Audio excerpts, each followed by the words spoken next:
comes from the Navi Malachi, who is the last of the Nevi'im of the Jewish people. The Gemara says, Sof Nevuah Malachi, the last of the Nevi'im,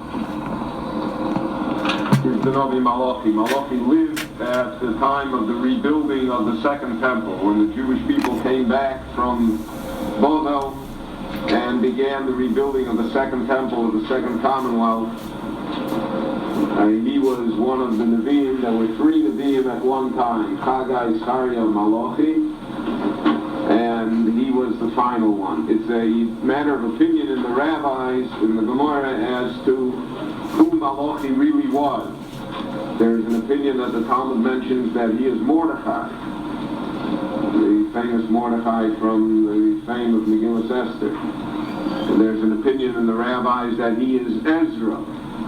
Ezra, the scribe who wrote the book of Ezra, but even perhaps more importantly, was the founder of the Anshe Knesset Hagdolah, the men of the Great Assembly, and the man that rejuvenated Jewish life in Palestine, and he and Nehemiah were the ones that built the second Beis HaMikdash and built the second Commonwealth. There's a third opinion that he's just plain old Malachi. And he's a third person completely separate from the others. Interesting to note, I always find it fascinating that on a matter such as that, there can be a dispute. We know, we have exactly what he said, and we have his ideas and everything, but who he was, that matter is somehow left shrouded in the mysteries of history. But that's that way very often in Jewish life and Jewish scholarship. We have many famous works of scholarship which are completely anonymous. And even those that we do know the authors, we are always much more concerned with what they have to say than with the actual details of their public and private life. There's a famous anecdote that is told about the great Rabbi Dr. Azriel Hildesheimer, who was the head of the Hildesheimer Seminary in Berlin at the turn of the century, and who was a great biblical scholar and a great Talmud Chacham. Across the street from Hildesheimer's seminary was the famous Wissenschaft das Judentum, the institution that was established to scientifically examine Judaism and all of the great people of Judaism, and it was basically not a very religious institution.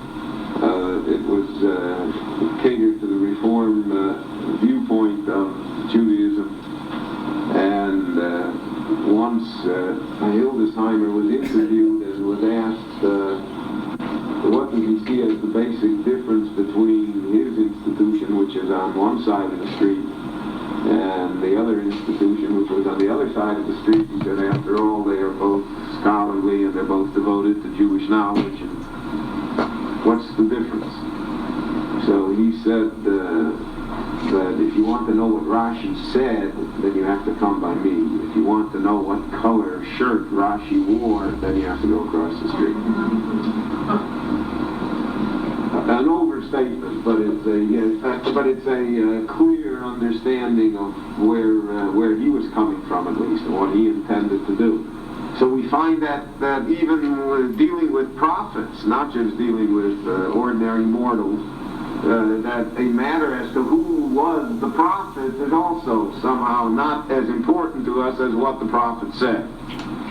What he had to say, how he said it, and what his message was. So that's something to be borne in mind in our studies here of the Tanakh. So this is the first chapter of the Navi Malachi, and it deals to a certain extent with the comparison between Esav and Yaakov, between the two brothers, which forms the basis of the story that is told to us in the Parsha of Toldos. Here we have one of the great problems of life, a problem that we know exists, but it's very hard to deal with. Here you have two children who are genetically the same. Not only genetically the same, they are fraternal twins. They come from the womb of the same mother. They are inseparable from the moment of conception. And and they are raised in the same environment, in the same house. And you get two such varied results in just opposite sides of the pole. How do you explain it?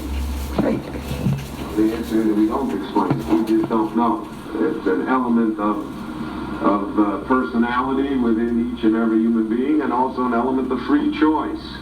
Now, rabbis use it for the example to say that you can choose to be the most righteous person in the world, you can choose to be the most evil person in the world. No one is predestined to righteousness, and no one is predestined to evil. And this is the example. Rivka grows up in the house of Suel and Lavan, and she comes out a fine, moral, upstanding, great, noble person. Esau grows up in the house of Rivka, and he comes out, Mr. T. He comes out just brute force, violence, cruelty, complete utter disregard for the future and for any values more than what the present moment implies. It's hard. It's very hard. I see it in yeshiva often. I'm certain everybody sees it in their own family. Every child is a world unto himself or herself. I always say in yeshiva we have 108 students and need 108 yeshivas. That's really the truth. Everyone is different, but I'm always fascinated. Yeshiva Baruch Hashem has a lot of brothers. We go through, a family, or a family goes through us, depending how you look at it.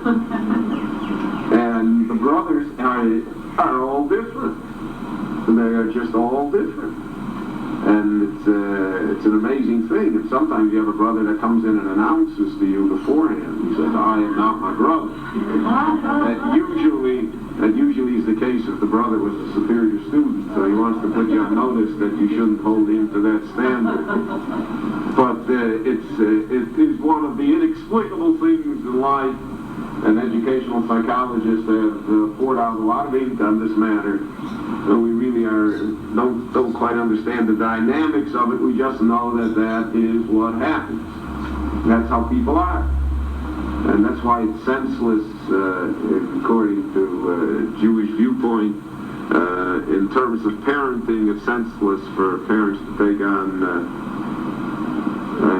needless guilt. Heartache we are bound to take on. That cannot be prevented. But guilt, what did I do wrong? Most of the time, it's not only a fruitless question, most of the time it's an inaccurate question. Because I did the same thing to the other one, and the other one turned out great. So, I don't know. Hard to feel feel one's way through this minefield. So the Navi begins. Masa Dvar Hashem al Yisrael. The word Masa meaning a burden of prophecy. The Navi Malachi, as other Nevi'im, uses the word Masa as a term for prophecy. In modern day Hebrew, the word is used for an essay. A serious essay on a subject can be called a Masa, because it's a weight, it's a burden.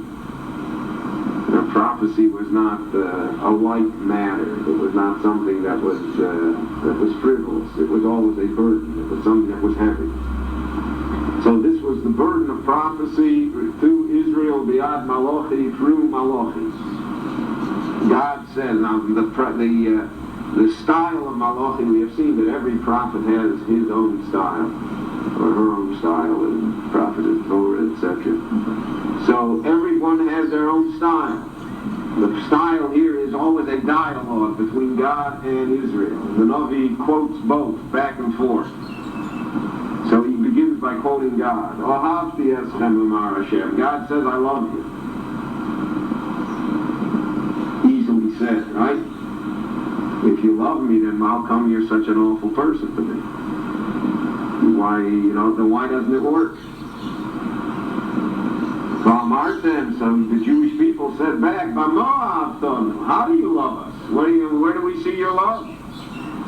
Some love. We have nothing but trouble from you.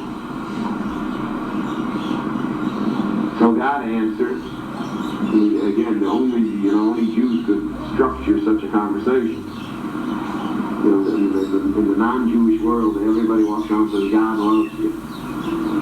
Right? But it's only their God, and only if you're behaving yourself the way that's not love.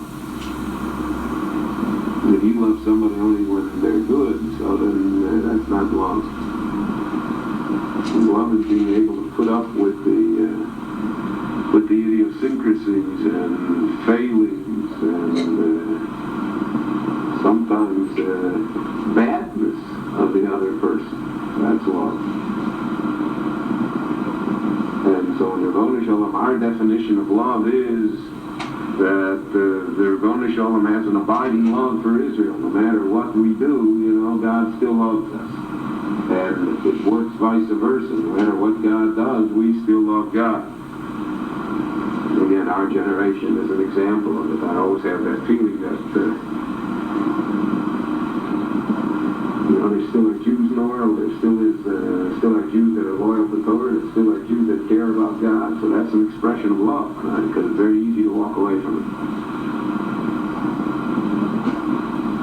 Very easy to walk away from it. Without being too much of a name dropper. But Jackie and I had dinner last week with Mr. and Mrs. Dee Wiesel, and when we visited Miami Beach. And we were talking about, you know, we were comparing Nobel Prizes. And we would vote to one. Yeah, I know you. I'm looking for the 300 grand. One month in the machine. So,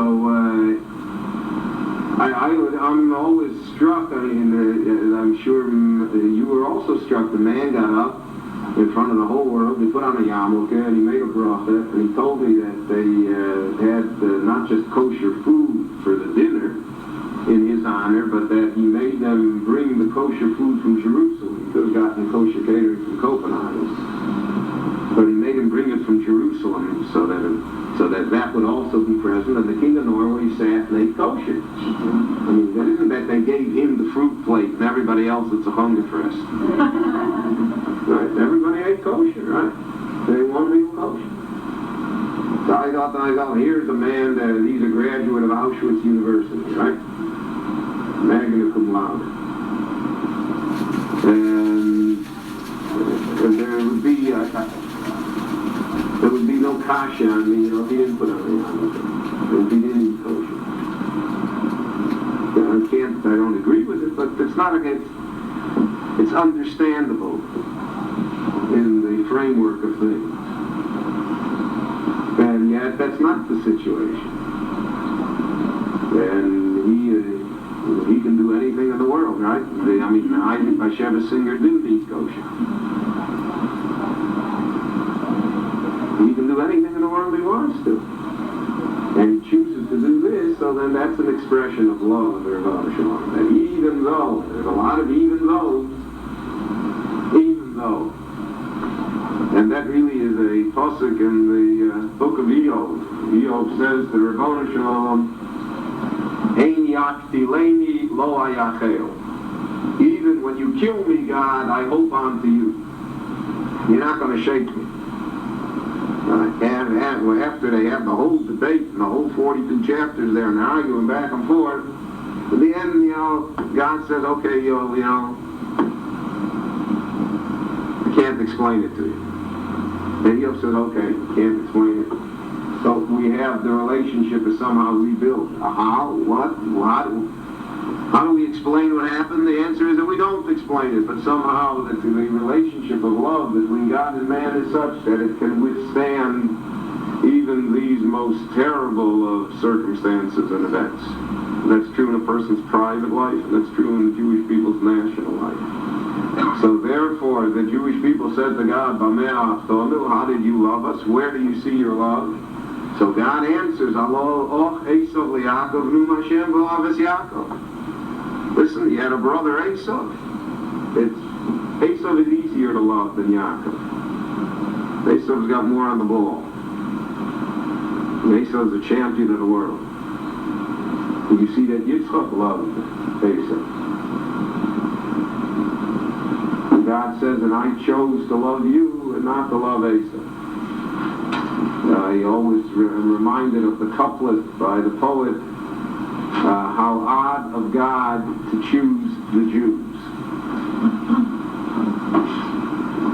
which says the point very well. God says, I could have, I don't have to play with the loser in the world, I can play with the winners. I don't have to also be a member of the minorities. And the Jewish people are tough people to deal with. Love is Yaakov, and I love Yaakov. Ves Esav sonetzi, God says, and Esav I despise. V'osim es horav shmona, the end will be that his hills, his mountains, his high places will be desolate. Ves nachaloso lesanos midbar, and his inheritance will be mountains in the desert. Dwelling places of the jackals. The end is that Esau is destroyed. Now you have to have a long view of history of that. Because Esau has been on top so many times and for such long periods of time that it's unimaginable to us that he can be destroyed. I'm reading a very good book on Russia from 1914 to 1918. A passage through Armageddon by Professor Lincoln, who has made a study of Russia. So he writes there, the day before the Tsar was overthrown, he was the Tsar. He refused to make any command. He was the Tsar. It's never going to change. There he said, the Romanovs have been in power for over 400 years. Why should it change now? The nature of all empire and of all autocracy is that it's never going to change. And therefore, we look, for instance, at the communist regime in Russia now, and we're convinced it's going to be that way forever, right? Just as we're convinced that America is going to be forever. Everything's going to be forever. But all of the world history shows us that nothing is forever. No one is lasting. I always think about that statue of the Emperor Hadrian that was on exhibit at the Metropolitan Museum in the exhibit of treasures from the Holy Land. So the curator himself mentions there that the irony of history is that this one statue is the only statue of Hadrian extant in the world. So, and this Hadrian, who so persecuted the Jews, who killed Rabbi Akiva, who killed the Asor Arugei Malchus, who was such a tyrant, so he enjoys, quote, a benign captivity in the Israel Museum, unquote. So that is ironic. In the long view of things, the Roman Empire, the only one that cares about the Arch of Titus are the Jews. Titus is long since gone. So that's what the Navi says. That the end is, what is the sign of the fact that I despise Esau? Is that Esau does not stand the test of time. He will disappear. He's not going to be around. And you will be. Kisomar Edom Rushashnu, V'noshu V'nivneh Chorovos. Edom, Esau will say, Rushashnu, we have been destroyed, but we're going to rebuild ourselves. Right? Noshu V'nivneh Chorovos. We will come back and rebuild what has been destroyed. God says it never happens. No empire has ever rebuilt itself. No civilization has ever come again a second time. Nobody has ever returned to their old home country again. Only one people in the history of the world. Nobody else has done it. There's no second chance for Esau. Kolomar Hashem Tzvokos Heimel Yivnu Vani Eros. They will build and I will destroy it. Let them build. The Koru Lahem Gvul Risha. They will be called the borders of evil, the country of evil. They will be the people that God's anger is apparent upon them forever. They'll never come back again. You won't see it happen again. You don't see England that says today, let's build the empire back. No one even has the desire to do so, let alone the wherewithal to do so. Gone is gone. But Veinechem tirena. God says, your eyes will see it happen. You will be present for it. You will see it. V'atem tomru, and you shall say, Yigdal Hashem, that God will become great. God's fame, so to speak, will spread throughout the world. Me'al l'gvul Yisrael, over and above all the boundaries of Israel. There's a great flap in the newspapers and in the media about our good friend Cardinal O'Connor. But he met with him, he didn't meet with him, it's official, not official. But everybody, and to my opinion, at least everybody misses the point. Did you ever hear in the history of the world, that the Vatican and the Cardinal, should have to patchke with us? It's a diplomatic protocol. It's not, the Jews are insulted. I didn't mean to insult you. And that's the point. The point is, that the Vatican has to come on to the Jewish people to celebrate Christmas. Now that's a remarkable, that's the theological point. That's a remarkable, remarkable occurrence that no one speaks about. That is swept aside, but that is the craw, that's the bone that sticks in the throat. That's the problem is, the Cardinal needs an Israeli visa to come. We're talking about 1,500 years of church history dealing with the Jewish people. They never dealt with us that way before. Never happened before. Never. And you would never have imagined it to happen. And according to their theology, it can't happen. So, that's a problem. It really is a problem. All of these things are momentous events. They are the fulfillment of prophecy, but God does it in such a way that we're able to take it, because if we saw it in all of its great trappings, then we would collapse. Our hearts would burst. That's the Barbanel says that's the pshat. Shir Amalos b'shuv Hashem eshiva Sion ayinu kecholmi. God will make us as dreamers when Zion is restored. In a dream, you can see a lot of fantastic things. You never die from a dream. Things happen in a dream that if it happened in real life, the person would not survive. But the dream, you can survive. Our subconscious is able to deal with it. So, we shall be as in a dream. Things will happen and we won't see it clearly. We won't see it for what it is, because we couldn't take it to see it.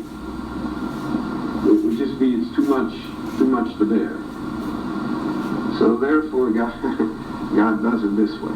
He has to do it this way. Otherwise there's no way for us to do it.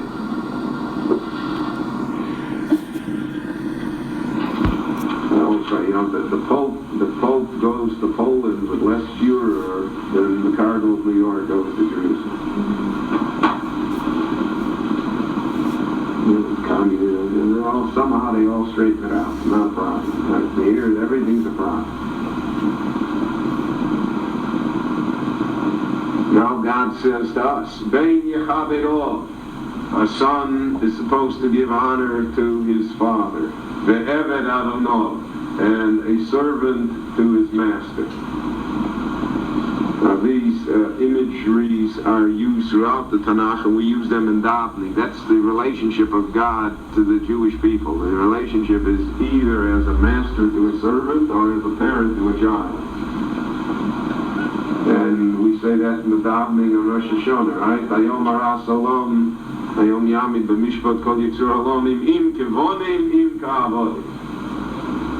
Either we are your children or we are your servants. But whichever way, those are the parameters of our relationship. So God says, if I am your father, I ain't quoting, and where's my honor? And if I'm your master, I ain't moroi. So a servant is afraid of his master. An employee is afraid of his employer. Omar Hashem Tzvokos Lochem HaKohanim Bozei Shmi. God says, and he has a particular complaint to the priests, to those who are in Jewish public service, Bozei Shmi, who defile my name. V'amartem, so you will say, B'ameh Bozinu Hashmecha, what do we do? What do we do wrong? So God answers, Magishim al mizbechi lechem begol. They put on my altar spoiled bread, rotten bread. V'amartem b'mege alucha. And then they say, well, why is God displeased with us? And he says, to God you are willing to give second best, third best. Whatever is left over, that's what you give to God. And whatever is first class, you take for yourself. Be'amorchem, when you say, Shulchan Hashem nivzehu, you say, well, God's table, it's not so honorable. It's good enough. The old anecdote about the parent that gave the child 2 nickels, one to buy a candy bar. See how old the anecdote is. One to buy a candy bar and one to put in the charity box. And the kid goes skipping happily down the street, and one of the nickels falls from his hand and rolls down the gutter and into a sewer and gone. So the child is perplexed for a moment and then turns up and looks at heaven and says, well, God, there went your nickel. That's what the Navi is talking about. The Navi is talking about that type of priority, that God's table is second, right? Our responsibility to God always somehow takes a back seat. So you say to God, well, what have we done to anger you? I mean, we're doing our best. And God says, you're not really doing your best, because I see how you behave towards others. I see when you really want to do something. I'm always reminded of my friend in Chicago who for years, when we went to the yeshiva, could not get up for the minyan. Never got up for the minyan. After 10 years, the Mashgiach who took care of it could no longer bear it. So he cursed it. He said, you'll see, you'll have to get up for the minyan.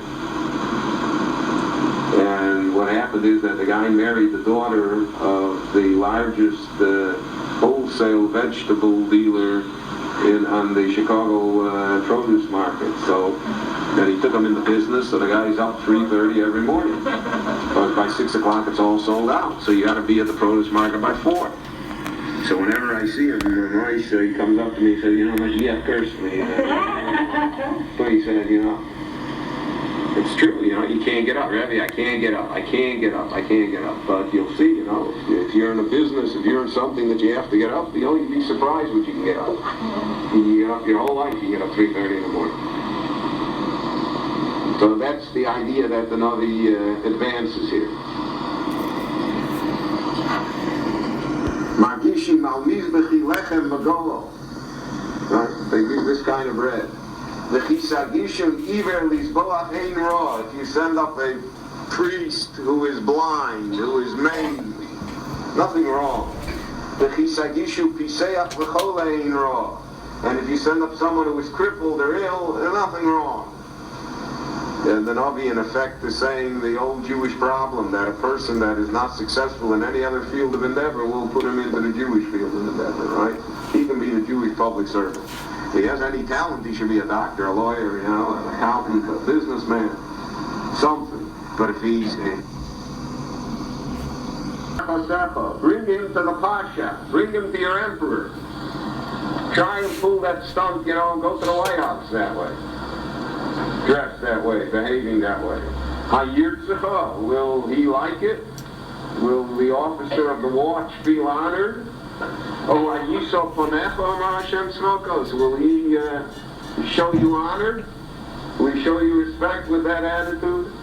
The Talmud uses this phrase, Hakriveu no lefechotzecha, is the measure of the Talmud of all human behavior. Would you behave that way towards the king? Would you behave that way towards a government official? Would you talk that way to someone whom you felt had power over you? That's the measure how a person should measure his behavior.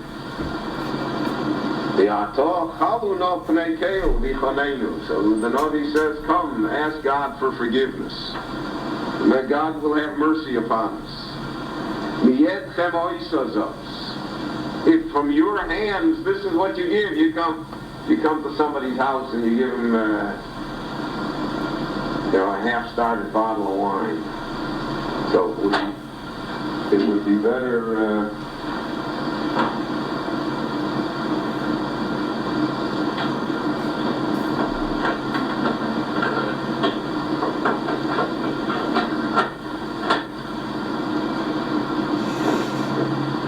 Better not to bring anything, right?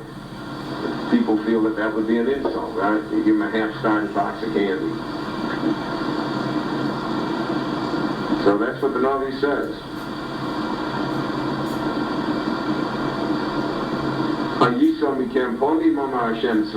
Shall I give you honor? Shall I say, yeah, good enough, my children. Not manners. This is what Chazal always meant when they said, Derech Eretz Kodmo LeTorah. Derech Eretz comes before Torah. So this is simple Derech Eretz, courtesy, right? Don't treat God worse than you would treat the person in the post office, or the IRS officer, or the judge in court. God is not less than that. Now, this is the connection to Esav and Yaakov. The problem with Esav is not that he ignores God, but God is in third place, or fourth place, or fifth place. He does not have a priority. And because he doesn't have a priority, so therefore Esav behaves in this abominable fashion. Therefore Esav is this wicked person. Not that he's insensitive and he doesn't believe. Esav believes. But it just doesn't take the major part of his life. It does not occupy a position of any great importance to him. His own pleasures, his own pursuits, his own behavior, that's what's important to him. God is very secondary for him.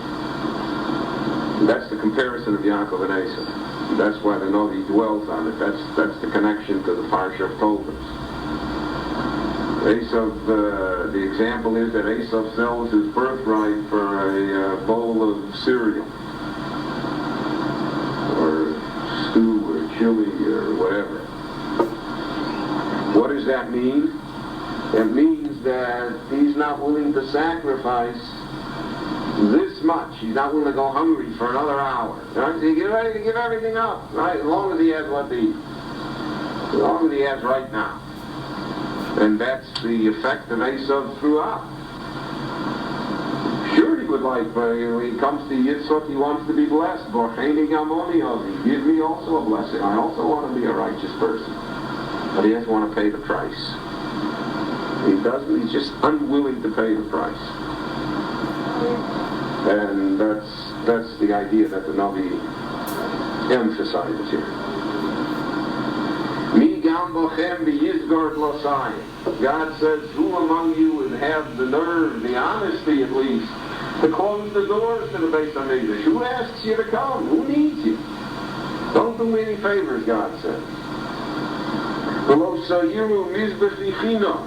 Don't light the fire on my Mizbeach, on my altar for nothing. You're not doing me any favors. That attitude that you do God a favor, he says, I don't need you.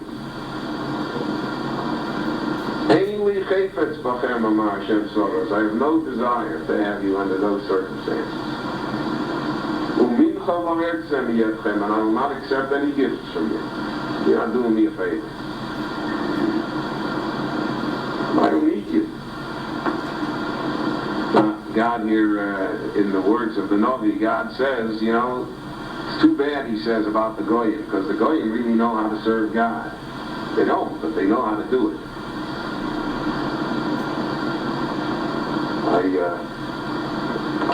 I cut it out, I put it up on the bulletin board in the yeshiva last week. In the sports section of the New York Times, there was an article that the Texas Rangers signed a pitcher who was a Seventh-day Adventist. That in his contract, he put in the contract that he will not pitch Friday nights or Saturday. And they gave him $400,000 for signing the contract. So what shall we say? That's good. So, but Sandy Koufax is also a pitcher. And he was Sandy Koufax is a Hall of Fame pitcher, right? If he would have insisted, the Dodgers would also, right? So he didn't pitch Yom Kippur, right? And 50 years ago, Hank Greenberg played on Yom Kippur because his Reform rabbi told him that for the good of baseball, to play on Yom Kippur. But that's what the Navi, the Navi is very relevant. The Navi speaks to life the way it is. He said, look at the Goyim. By the Seventh-day Adventist, right? So you won't be a baseball player, that's it. I won't do it.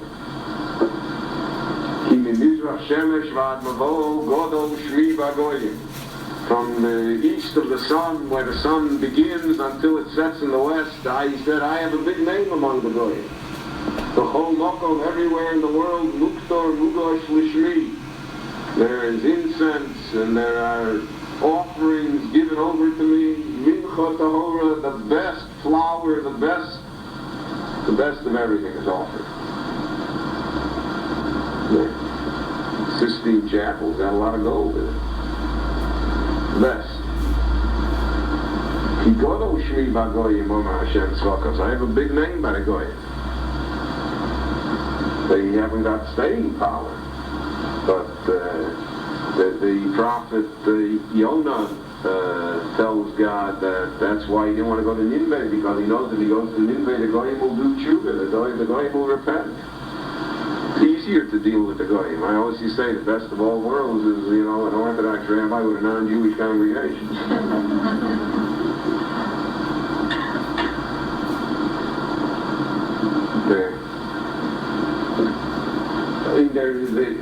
The attitude is better.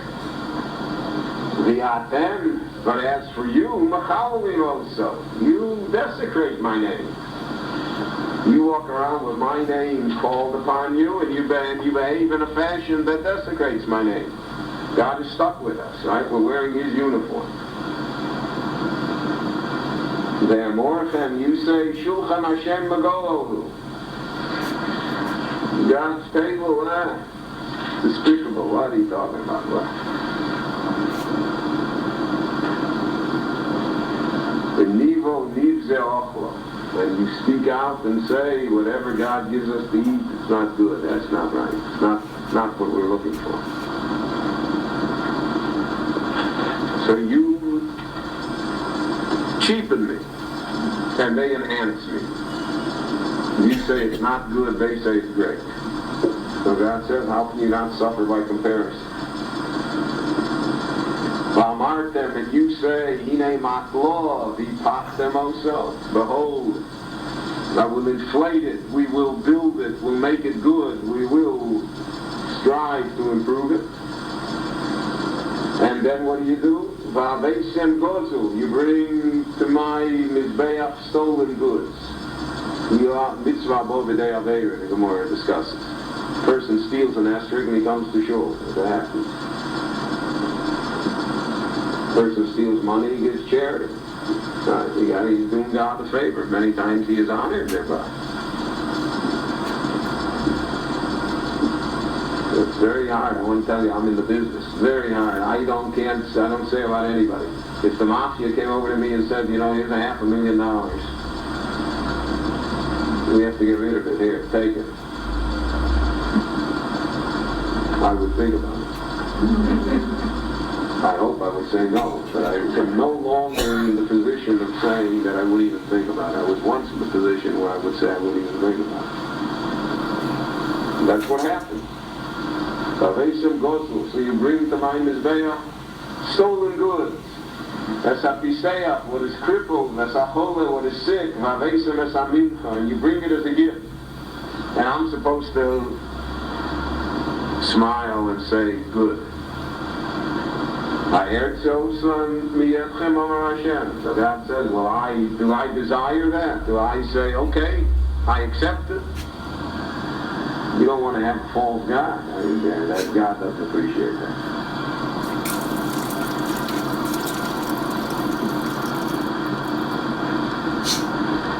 Ve'orur nochel v'yesh be'edro zocher.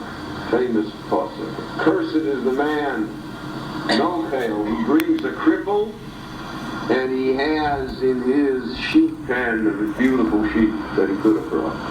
Maybe if you have all cripples, okay, right, so you give me the best that you have.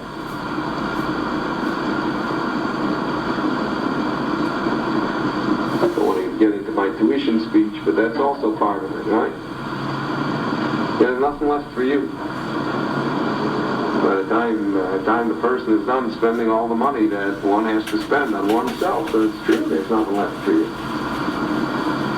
But God says, I don't accept the cripple if you have good sheep in your herd. If they're all cripples, then it's very good. God will take a nickel also.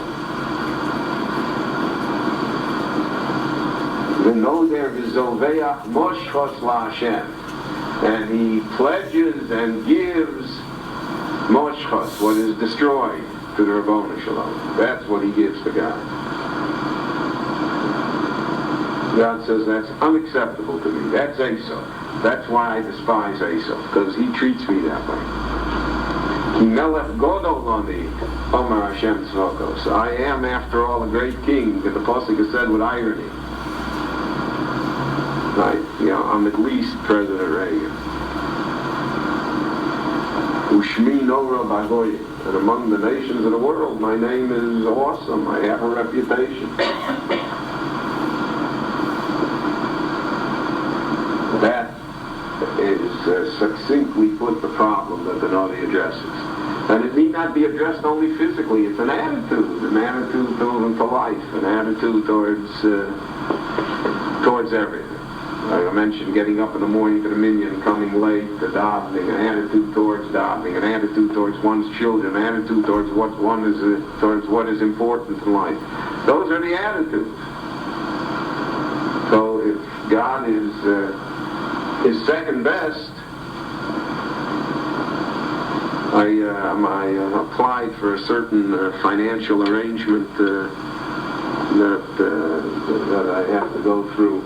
So I was by a financial consultant, so he says, bring your income tax returns. I brought my income tax return for the last 2 years. So he looks at it, he says, quote, he says, you give too much charity, unquote. I said, what does that mean? He says, for a person your income, he said, you give too much charity. I said, wait. What if you go on vacation too often, right? You drive too many cars. You spend too much money on the phone. Nobody says that. I have oftentimes, I ask people for money, so they tell me, well, I'd love to give you, but my accountant won't let me. My accountant says, I can't give, And they believe it, the accountants are afraid of the accountant. He's afraid of his wife, afraid of the accountant, but he's not afraid of God. Ultimately, he's not afraid of whom he should be afraid of. Or I'm oversubscribed for this year. I told him, right? So, but you don't stop eating December 15th or spending money, right? But he's oversubscribed. Can't do it, right? I was in Miami last week collecting money for the yeshiva, so it was the last week of the year. So in one way it was beneficial because a lot of people, especially this year, felt, it was good. But then I had other people that told me, Rabbi, why'd you come now? I can't give anything anyway. It's over with. So I said, so give me a check for 2 weeks from now. Right? No, we don't give you. But can't. That's the way, and they're not kidding when they say they can't. That's what God says, right?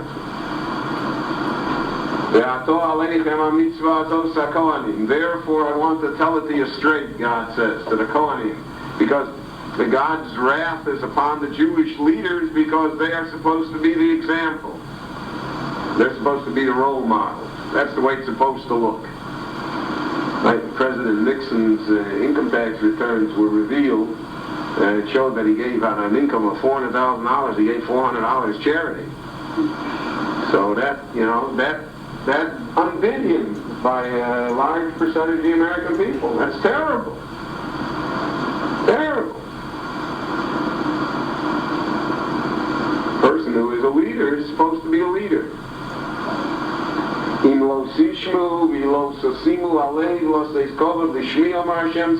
If you don't listen, and you don't care about my honor, and you don't try and improve, then you're the one that's going to be punished. I will send a curse upon you. A curse that will destroy your everything that you try to save will be taken from you. Everything that you're skimping upon in order to have and not to give me, that will be taken from you. Rosi, I will curse as birchosechem, your blessings. The Gemara has a famous phrase that it uses regarding certain types of money. The Gemara says it's not that it's not kosher money. The Gemara just says, Ein roa siman brocha. That money will not be a brocha for it. That brocha, Rahman Islam, there's money that has to be spent for things that we would rather not spend. I laughed to myself. I had to have some root canal work done on a tooth. And when it's over, you got to pay for the joy. Right? And it's a big bill, too. It's not small money. So the guy tortured you for like four times for 4 hours, and you paid him big money. Right? But if somebody would have come to me a week before and said, I need $500 for Achnos L'Galer, $500, I'd say, you're crazy, I don't have the $500 to give you. And I don't. But I paid the $500. That ain't a roa siman brocha. There's money there, but that money doesn't bring a brocha to you. Because I'll say a person that takes money for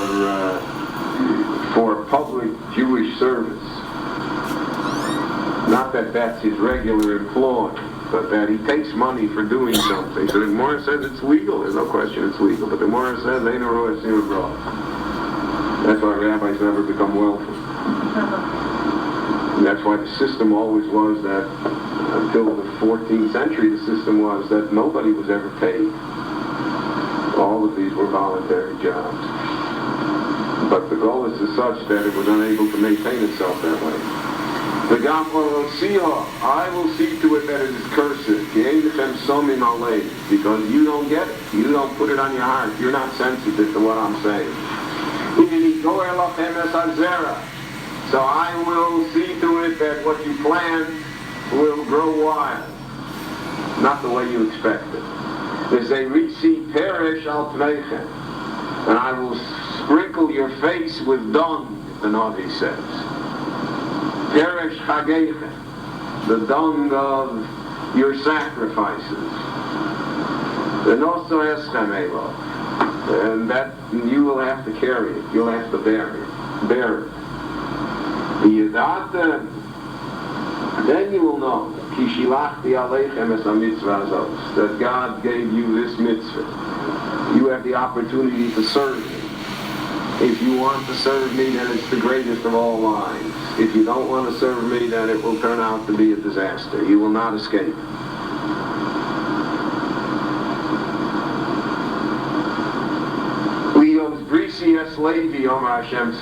I made a covenant, God says, with the tribe of Levi. The tribe of Levi are the Kohanim, the Leviim, the priests and the Levites, who are the Jewish civil service, so to speak, the leaders of the Jewish people. We were set aside for this purpose.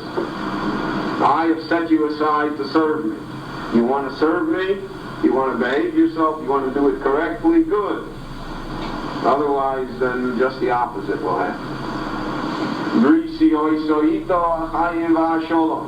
Also, very famous pasuk. My covenant is with the tribe of Levi, ha'chayim v'hasholom. It's the covenant of life and the covenant of peace, of tranquility, of eternal life. That's what it can be. I have given you the gift of being frightened by Yiro'eni, and I expect you to be frightened of me. God gives us certain instinctive gifts. The fear, anxiety is a gift because it warns us of dangers. And God says, so that use it to fear me. The famous example is in the Song of Ha'azinu, where the Rebbeinu Shalom says, Tzur Yolod Choteshi. Moshe said, God created you with the ability to forget. Atishkaf Tel Maholalecha. And you forgot the God that created you. Forgetting is a marvelous gift. If a person could not forget, then we could not survive. We remembered every moment's pain and every moment's embarrassment and all that. We just couldn't survive. So the ability to push it back into the recesses of our mind, into our subconscious, that's an enormous gift. God gave us that gift. The Biblia Maggid has the famous mashal that a man was once a terrible debtor, and he owed money to everybody, and his creditors were hounding him. So one of his friends, who was also a creditor of his, came over and he said, listen, anybody that comes, pretend that you're insane. Roll on the floor, drool. And after a while, I'm a sugar, what can they do? They'll let you alone. So he tried it 2 times, 5 times, 10 times. Everybody in town knew he was Meshuggah. Nobody came to collect money anymore. So he went back into business. He made money, and all his creditors forgot about it. One day, this guy gave the idea came to him, and he said, "New uncle now, how about paying me up? You're doing well." So he started rolling and drooling and everything. So he said, "Don't play that game with me. I gave you the idea." So the Dubra Maggid says, that's what God said, I gave you the gift of forgetting. So what did you do? You forgot me. That's why you use the gift. So that's the same word that the Navi says here. I gave you the gift of fear, and you to fear me. And we make Shmi Nichasu, in front of my name, that you should be subservient. Torah Semes Hoiso Befiu. Here's the description of the Kohen. That he speaks Torah, and the Torah he speaks is truth. And his lips have not found perversion. Lies. Falsehoods. Nothing twisted. B'sholom u'v'mishor holachiti. He goes with me upon the straight path. In harmony, in tranquility, in peace. The Rabbi Heshiv Me'ovon. And he has the ability, therefore, to influence many and to turn them away from evil. He's a role model. And people see him, and they admire him, and they imitate him, and he is able, therefore, to have an influence upon others. Eventually, we all know that all the sermons and all the writings and everything, no matter how important, are not as great as the role model itself. If you see a good person, then you gain something. Say Kohen Yishru Das. The lips of the Kohen are made to guard knowledge, to guard wisdom. That's what you should hear from a Kohen. The Sobra Yavakshu Mipiyu, and they will come to ask him words of Torah. Because he is a messenger of the Lord God. So the Gemara here has again one of its great inspired droshes. The Gemara says, "V'Torah Yavakshu Mipiyu." And they will search Torah from his lips, from his mouth. The Gemara says, when will they come to him to learn Torah? If he's Malach Hashem Tzvokos, so if he's an angel. If it is apparent that he is a godly person. But if it's not apparent, then nobody wants his Torah. And nobody appreciates it. And that's what Chazal meant, that sometimes Torah is the elixir of life to a person, and sometimes, God forbid, it can have negative aspects upon it. He's better off without it. Because it doesn't become part of his personality. He's not able to deal with others. So the Gemara says, the Torah Yavakshu Mipiyu. They will search Torah from his mouth, from his lips. When will that happen? Ki Malach Hashem Tzvokos. When he is a Malach Hashem. When he is in the eyes of people, the true messenger of God. He has angelic qualities to him, special qualities to him. So then people will see Torah and don't want to study from him. If they don't see that, then unfortunately he is a failure in his mission, a failure in the task that God has given to him. Okay.